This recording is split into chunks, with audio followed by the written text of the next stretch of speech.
बिस्मिल्लाहिर्रहमानिर्रहीम बिस्मिल्लाहिर्रहमानिर्रहीम। Create new file dialog box open होता है, जिससे हम क्या करते हैं कि अपना यूनिट सिस्टम सेलेक्ट करते हैं। टेम्पलेट इंग्लिश और मैट्रिक में से हम अपना मतलूबा यूनिट सिस्टम सेलेक्ट करते हैं। इसी तरह हमने क्योंकि एक पार्ट का स्केच ड्रॉ करना है, तो उसके लिए हम स्टैंडर्ड मिलीमीटर IPT सेलेक्ट करेंगे, क्योंकि हमने मैट्रिक यूनिट सिस्टम उधर से टेम्पलेट जो सेलेक्ट किया है, मैट्रिक सेलेक्ट किया है यूनिट सिस्टम इधर से, इसीलिए हम स्टैंडर्ड मिलीमीटर IPT करेंगे। अगर हम इंग्लिश करेंगे तो उसके लिए हम स्टैंडर्ड DIN IPT टेम्पलेट को सिलेक्ट करेंगे।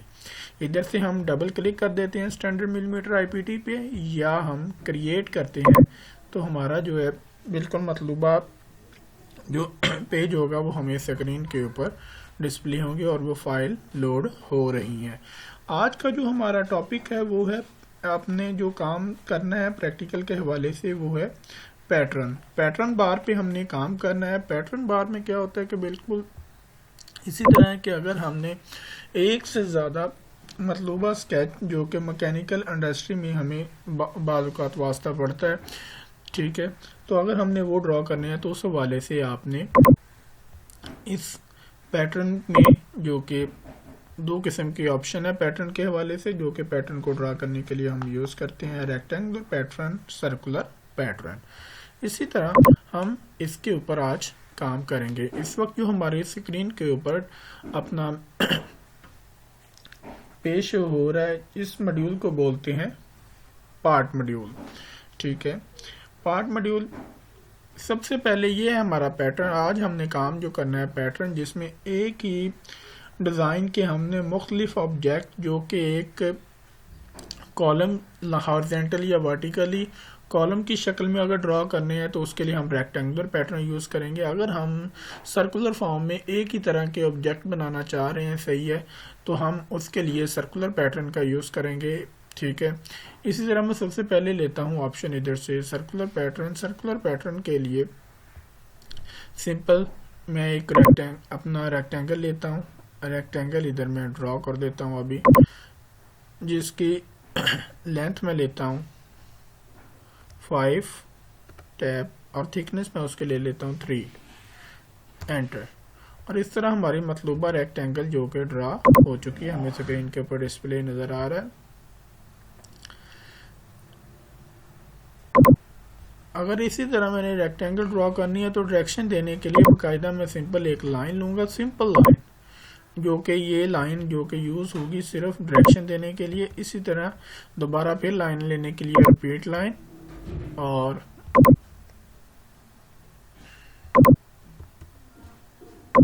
ओके। अब मैं इधर से सिलेक्ट करता हूँ रेक्टेंगुलर पैटर्न में बार में से रेक्टेंगल। सबसे पहले जो हमारी स्क्रीन के ऊपर रेक्टेंगुलर पैटर्न का डायलॉग बॉक्स ओपन होता है, उसमें सबसे पहले वो कहता है सिलेक्ट दी ज्योमेट्री। मैं ज्योमेट्री को सिलेक्ट करता हूँ, टोटली ज्योमेट्री को सिलेक्ट करने के लिए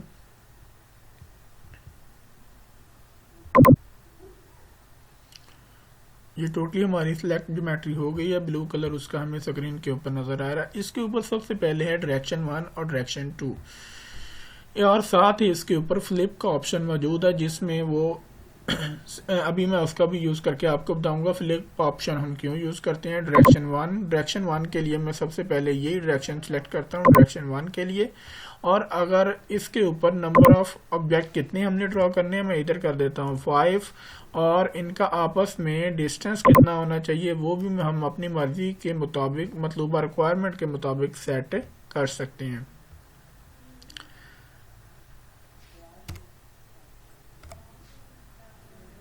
मैं इधर 7 कर देता हूँ। फ्लिप का जो ऑप्शन आपको नज़र आ रहा है उसके मुताबिक यही है कि जो हमने डायरेक्शन दी है उसको अगर हम चेंज करना चाह रहे हैं, बिल्कुल वो दूसरी तरफ मूव कर देता है। फ्लिप टूल का ऑप्शन जो कि हमें स्क्रीन के ऊपर नज़र आ रहा है कि हमने जो भी एंटिटी को सिलेक्ट करना है वो खुद ब खुद ही, अगर दाएं तरफ है तो बाएं तरफ हो जाएगी उसके उल्ट, अगर बाएं तरफ है तो उसके दाएं तरफ हो जाएगी। ये हमारे फ्लिप टूल का सिंपल हमारा यूज़ है। इसी तरह डायरेक्शन 2 के लिए पहले क्योंकि हमने बनाई थी रो बनाने के बाद नेक्स्ट हम अगर उसे हम कॉलम की शक्ल में शो करवाना चाह रहे हैं तो मैं डायरेक्शन 2 को सिलेक्ट करता हूँ। इधर से डायरेक्शन 2 सिलेक्ट किया और इधर से मैं उसकी तादाद अगर मैं बढ़ा देता हूँ 4 कर देता हूँ और इनका आपस में डिस्टेंस वो मैं कर देता हूँ 8। और इस तरह हम एक ही पैटर्न के मतलूबा ऑब्जेक्ट जो कि तैयार कर सकते हैं, ठीक है। और ये हमारा मेथड था जो कि हम यूज़ कर रहे थे, टूल यूज़ कर रहे थे, रेक्टेंगुलर पैटर्न मेथड यूज़ करते हुए ओके कर देना और इस तरह हमारा ऑब्जेक्ट जो कि ड्रा हो चुका है। इसी तरह लास्ट के ऊपर इसकी ऑप्शन मौजूद है मिरर को यूज़ करने के लिए हमें क्या है कि सिंपल एक मिरर लाइन यूज़ करना पड़ेगी। मिरर लाइन को यूज़ करने के लिए मैं सिंपल इधर एक मिरर लाइन लगा देता हूँ और मिरर लाइन लगाने के बाद सिंपल मैंने मिरर लाइन लगा दी है, ठीक है, ओके। ये हमारे मिरर टूल का ऑप्शन है, बिल्कुल जिस तरह हम डेली रूटीन में अपना मेरे ख्याल से ग्लासेस या शीशा वगैरह अपने घर में रूटीन में देखते हैं, सेम एज इट इज इसका काम भी ऐसे ही है। इसी तरह मैं उन ऑब्जेक्ट को सिलेक्ट करता हूँ जिनको मैं मिरर करना चाह रहा हूँ, सही है। उन ऑब्जेक्ट को सिलेक्ट करने के बाद सेम एज इट इज हम ये सिलेक्ट मैंने कर लिया और इसी तरह नेक्स्ट में जाता हूँ मिरर सिलेक्ट करने के बाद सिलेक्ट ऑब्जेक्ट और नेक्स्ट है मिरर लाइन में इसको सिलेक्ट करता हूँ। मिरर लाइन को मैंने सिलेक्ट किया तो सेम अप्लाई करता हूँ। उसी तरह के ऑब्जेक्ट हमारे दूसरी तरफ जो कि मिरर हो गए हैं और हमें बिल्कुल स्क्रीन के ऊपर भी नज़र आ रहे हैं। ये हमारे मिरर टूल का ऑप्शन था कि अगर हमने एक ही ऑब्जेक्ट की कॉपी करनी है या उसको मिरर करना है, ठीक है, कॉपी भी कर सकते हैं, ये जो हम पहले भी सीख चुके हैं। इसी तरह नेक्स्ट है हमारे पास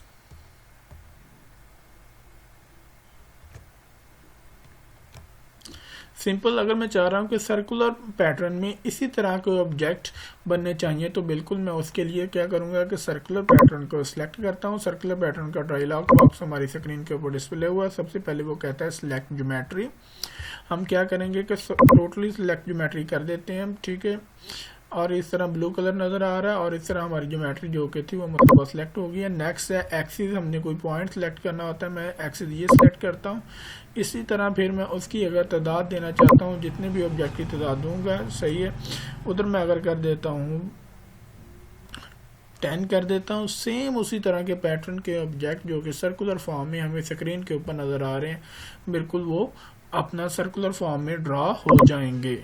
अगर मैं उसका एंगल चेंज कर देता हूँ, एंगल में कर देता हूँ 90, तो बिल्कुल वो 90 की पोजीशन तक यानी उस ऑब्जेक्ट से 90 तक वो मूव करेंगे, ठीक है। इसी तरह अगर मैं उसकी पोजीशन कर देता हूँ 180, इसी तरह उस ऑब्जेक्ट से वो स्टार्ट करेगा एंगल और इसको वो रेफरेंस पॉइंट मान के इधर से लेकर इधर तक 180 तक उसी पैटर्न के ऑब्जेक्ट हमें सर्कुलर फॉर्म में नज़र आएंगे। ये हमारा मुख्तसर सा टॉपिक था, ठीक है। और इसमें हमने बेसिक चीज़ें जो कि सीखी हैं वो आप इंशाल्लाह उसकी प्रैक्टिस करें और प्रैक्टिस करने के बाद आप ये चीज़ें